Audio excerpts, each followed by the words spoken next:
Con Giulio Cocco al termine della partita con il Lodi partiamo dal risultato finale, una vittoria importantissima perché conquistata contro una grande squadra. Sì, partita difficile, sapevamo che contro l'Odi era così. Primo tempo molto equilibrato secondo me, poi siamo venuti fuori nel secondo tempo e abbiamo meritato la vittoria perché qualche palio di troppo le abbiamo preso stasera, però bene così, gli importanti 3 punti contro l'Odi è sempre difficile come ho detto prima, quindi siamo molto felici della partita che abbiamo fatto.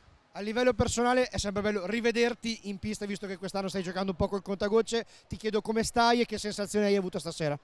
No, mi sono sentito bene, non al 100% ovviamente, sarà un percorso lungo, la pubalgia così si sa e sto lavorando intanto in palestra tutta la settimana per poi allenarmi poco e giocare la partita, però dai, felice di essere tornato, però so che sarà lunga, però va bene così, lo sapevo e quindi avanti così, mi sono sentito bene stasera e quello è l'importante. Anche perché insomma si va verso una parte di stagione in cui c'è il campionato, la parte finale dei playoff, la Coppa Italia, la parte più bella di Champions, insomma c'è da divertirsi per tutti. Sì, è quello l'obiettivo mio personale e penso anche di tutta la squadra ovviamente, essere al top nei momenti decisivi, ci sarà la Coppa Italia il prossimo mese, tutte le partite di Champions saranno importantissime per noi e poi ovviamente l'ultima parte di playoff, ma penso che siamo tornati non dico al top ma quasi, quindi siamo felici, passo dopo passo, partita dopo partita ci siamo.